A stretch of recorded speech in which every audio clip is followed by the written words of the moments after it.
This is a brief overview of the management of adolescent idiopathic scoliosis.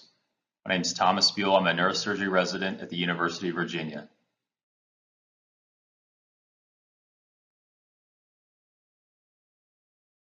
Adolescent idiopathic scoliosis is the most common etiology of pediatric thoracolumbar spine deformity, affecting approximately 2 to 3% of adolescent population. It's a diagnosis of exclusion after ruling out neuromuscular, congenital, syndromic, or other causes. In simplest terms, scoliosis is a lateral curvature of the spine greater than or equal to 10 degrees. More dramatic curves disproportionately affect females. Adolescent females outnumber males 10 to 1 for curves greater than 30 degrees. Curve progression is associated with larger curve magnitude, younger age, and lower Risser stage, which is a measure of skeletal maturity as indicated by progressive calcification of the pelvis. Further characterization by age of presentation includes infantile, juvenile, and finally adolescent idiopathic scoliosis.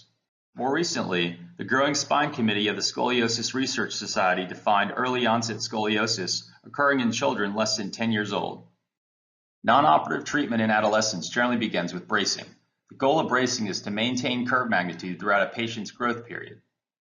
Indications include moderate curves measuring 20 to 40 degrees and curves progressing greater than 5 degrees per year. Although bracing is the traditional non-surgical treatment for idiopathic scoliosis, its use is not without controversy. Evidence supporting its benefit is primarily from uncontrolled observational studies, and patient compliance can be variable, especially in boys. Bracing can be difficult in young children. Therefore, for juvenile idiopathic scoliosis, observation is generally reasonable until curve magnitudes reach 30 degrees. Studies have demonstrated that juvenile idiopathic curves less than 35 degrees with rib vertebral angle differences less than 20 degrees are likely to respond to bracing.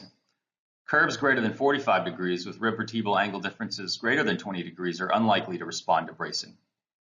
For infantile idiopathic scoliosis, non-operative treatment involves serial molded body casts rather than bracing when appropriate indications are met. Curves less than 25 degrees and rib vertebral angle differences less than 20 degrees have a low risk of progression. Observe with serial radiographs and monitor until skeletal maturity. Consider casting if curve progresses greater than 10 degrees. Curves 25 to 35 degrees and rib vertebral angle differences greater than 20 degrees have a higher risk of progression. Observe with serial radiographs and initiate bracing or casting if curves progress greater than 5 degrees. Before 18 months of age, serial molded body casts can be used. After 18 months of age, Milwaukee bracing at least 23 hours per day is recommended. Surgical indications. For growing children, surgery is recommended once curves reach 45 to 50 degrees. For skeletally mature teenagers, surgery is recommended for curves that exceed 50 degrees because curves of this magnitude have significant risk of progression in adult life. Pedicle screw constructs have become the mainstay of treatment when surgical fusion is performed. Goals of surgery are to restore coronal and sagittal balance, reduce the rib prominence, and achieve shoulder balance. However, another important goal is to leave as many unfused segments as possible to preserve motion in the lumbar spine. Therefore, in some cases, such as children with early onset scoliosis, non-fusion procedures may be used. Non-fusion strategies will be discussed in detail in a different chapter of this volume. Briefly, strategies include growing rods, vertical expandable prosthetic titanium ribs, and vertebral body growth modulation with tethering or stapling.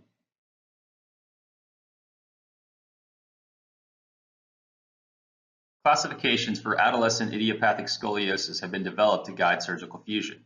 For years, the King-Moe classification was the most widely used system. Its shortcomings included classifying curves based only on the coronal plane and only having thoracic curve variants without including thoracolumbar or lumbar curves in the classification system.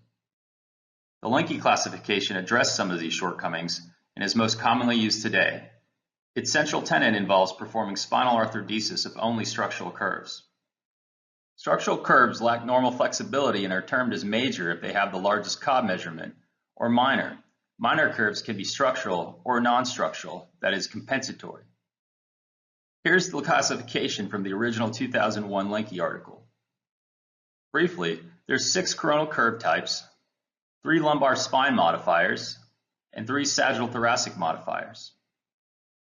The remainder of this presentation demonstrates how this classification can help guide surgical fusion with appropriate selection of upper and lower instrumented vertebral levels.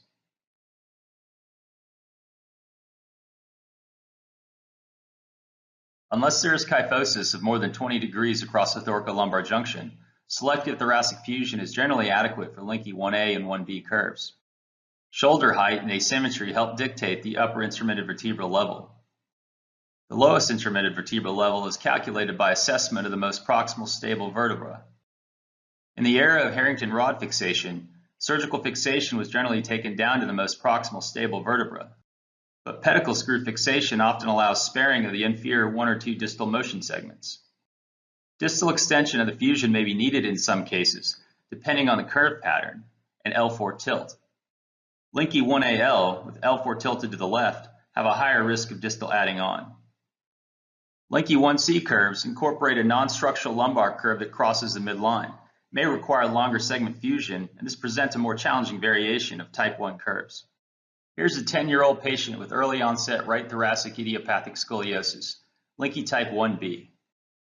Preoperative standing and side bending radiographs are demonstrated. T5 to L2 posterior instrument arthrodesis was performed. Radiographs obtained after 4 years are demonstrated here.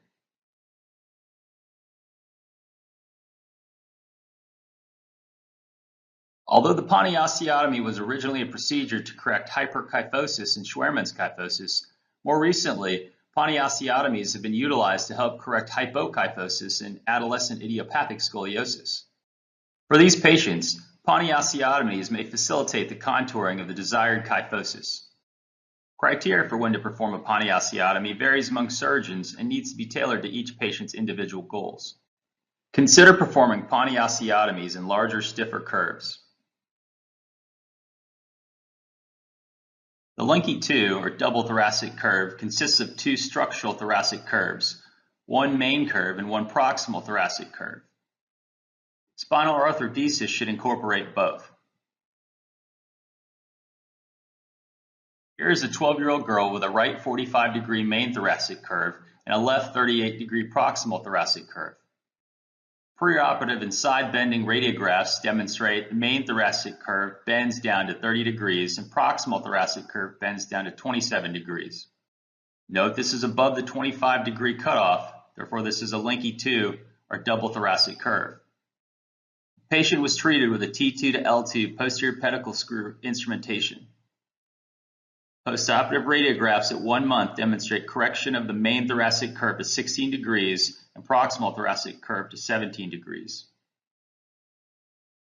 Linke 3 or double major contains both thoracic and lumbar structural curves, both of which should be included in spinal arthrodesis.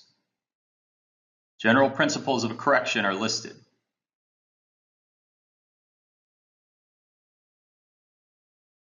Here is a 12-year-old girl with severe adolescent idiopathic scoliosis, Linke type 3C. Preoperative radiographs, including side bending and traction films, are demonstrated.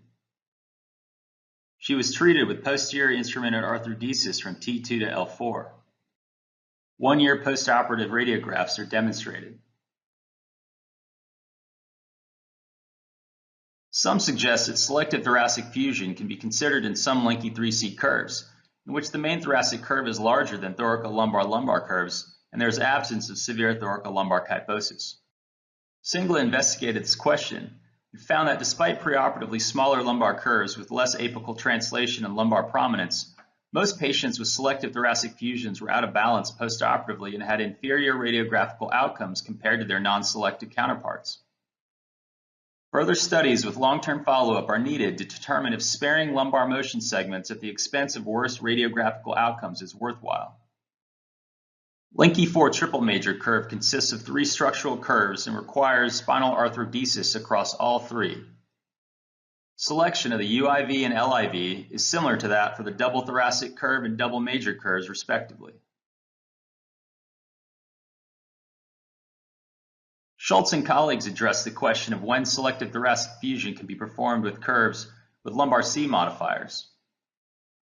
The study provided evidence to suggest that selective thoracic fusion in patients with a preoperative lumbar Cobb angle less than 45 degrees or preoperative lumbar bend to less than 25 degrees may increase likelihood of satisfactory outcome.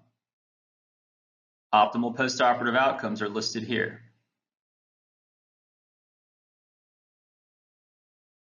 The Linke 5 curve consists of a major structural curve incorporating the thoracolumbar and lumbar spine.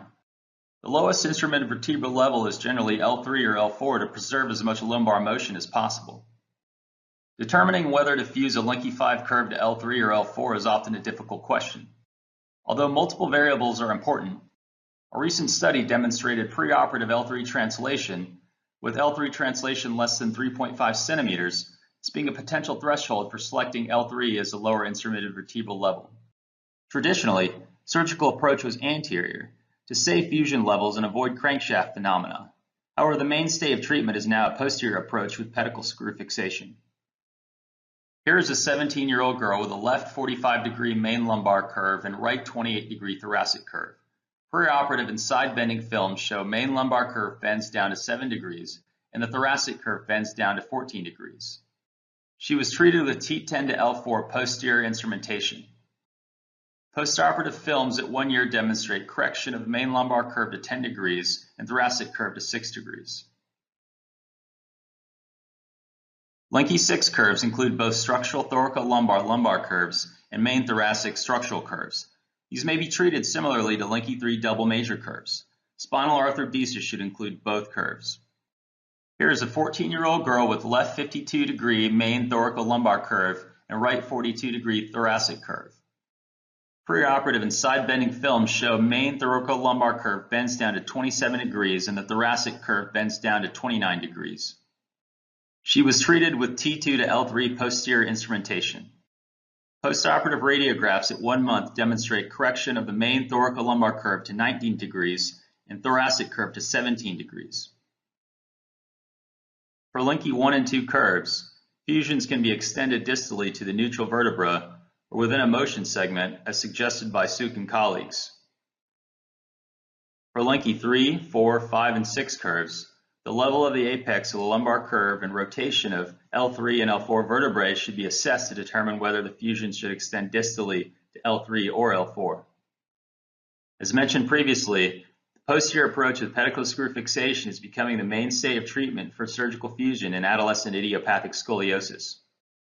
Bennett and colleagues demonstrated posterior pedicle screw constructs for thoracolumbar lumbar curves maintain correction at 5 years after surgery.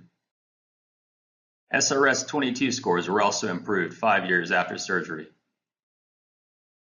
Restoration of thoracic kyphosis is an important goal of adolescent idiopathic scoliosis surgery. A recent study demonstrated that modified rods of reduced proximal diameter allowed marked radiographic improvement in sagittal alignment in comparison to standard rods. In conclusion, adolescent idiopathic scoliosis is a common pediatric disease and a diagnosis of exclusion.